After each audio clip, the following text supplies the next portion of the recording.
religions in this world proclaims that the God has created human beings. But our evolutionary science is saying that human beings have come from monkeys.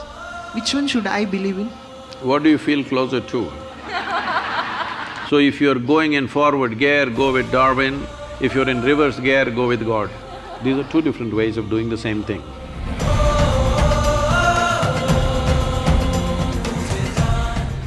Sadhguru, I'm a student from science background. Most of the religions in this world proclaims that the God has created human beings. But our evolutionary science is saying that human beings have come from monkeys. Which one should I believe in? What do you feel closer to? Being a human, I think that I have evolved from humans. See, if you are someone who is on a reverse gear, then you must choose the first one. Your religious people telling you you came from God because you're going in that direction, better not go in the direction of a monkey. Go back to God. But if you're planning to evolve, then better go with Darwin, because is there room for evolution for you, or are you super evolved already? I'm asking. There is a room for evolution. Huh? There is room for evolution. If there is room for evolution, that means there is a possibility that you can become a better man than what you're today. So if you're going in forward gear, go with Darwin. If you're in reverse gear, go with God. Yes, because if you want to go on that path, that needs devotion. Devotion means… the word devotion comes from the word dissolution.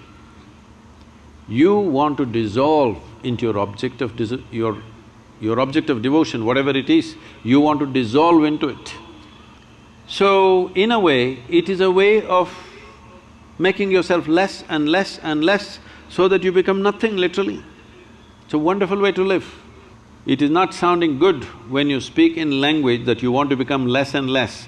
No, when you become really nothing, you become limitless also. So devotion is one way to go. But you don't have that because you've gone through little bit of modern education and you're beginning to think logically. Now, if you think logically, naturally you can see life has evolved on this planet, there's no question about that. So if you want to go forward, you must see, just behind you is the monkey. One step backward, you will be right there. Better you move forward quickly.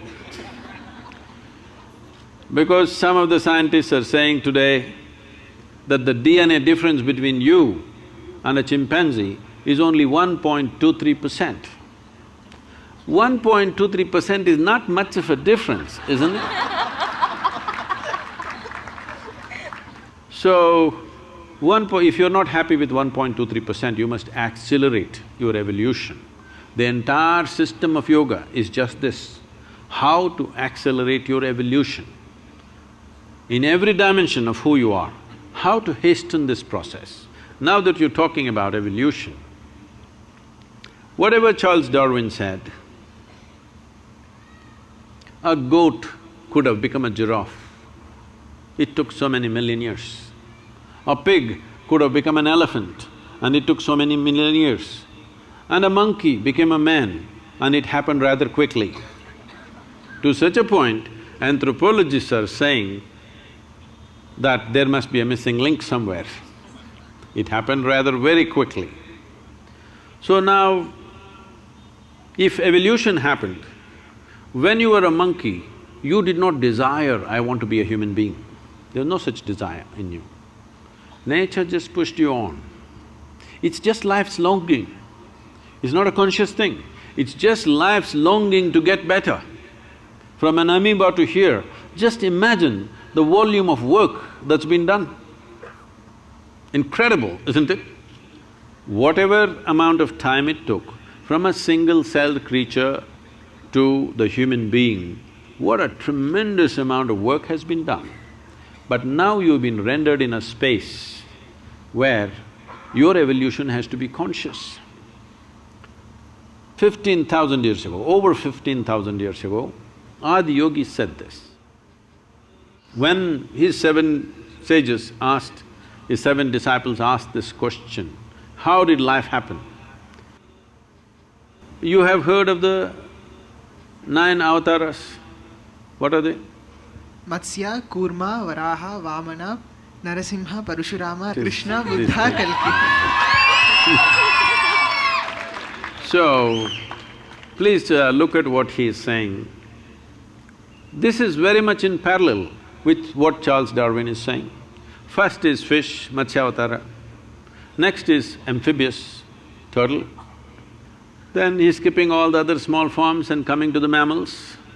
The first mammal we're talking about, a boar or a pig. The hardest animal to kill is always a boar because it's so rooted in the body. Even today if you behave badly, the girls will say he's like a pig. Yes or no? So if something is very crude, you say it's like a pig. So, first animal, mammal is the pig. What's next? Narasimha. Narasimha means half man, half animal.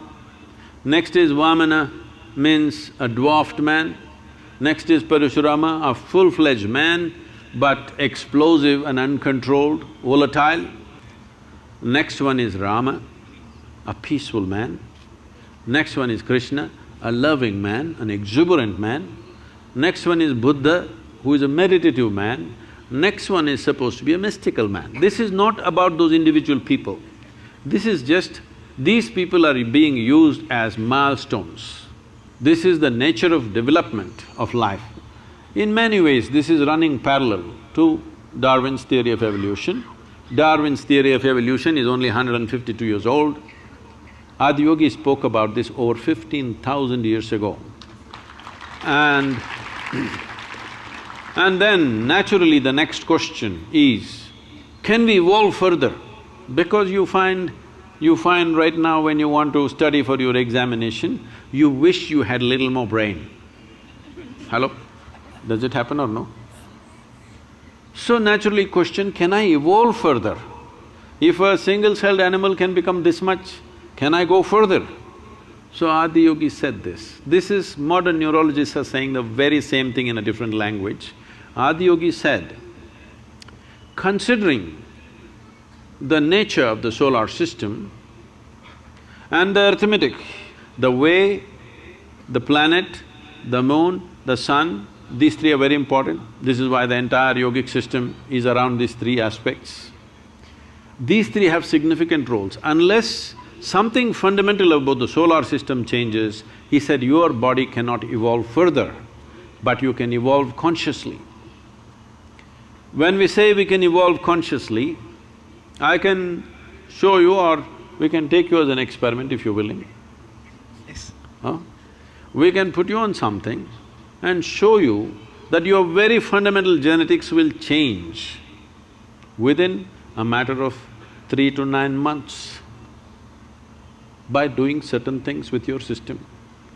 If you know, if you're willing to give yourself to a certain discipline, your very genetics can be altered, your level of intelligence can be changed, the way you experience life can be changed. So he said, you can evolve consciously, but physically you cannot evolve unless something about the planetary system changes. Modern neurologists are saying something very similar. So, if you're going forward, choose Darwin. If you want to go backwards, backwards is not a bad place. If you want to go backwards, don't think backwards is a negative thing, no. If you want to dissolve, you go towards God. If you want to evolve, this is one way. These are two different ways of doing the same thing.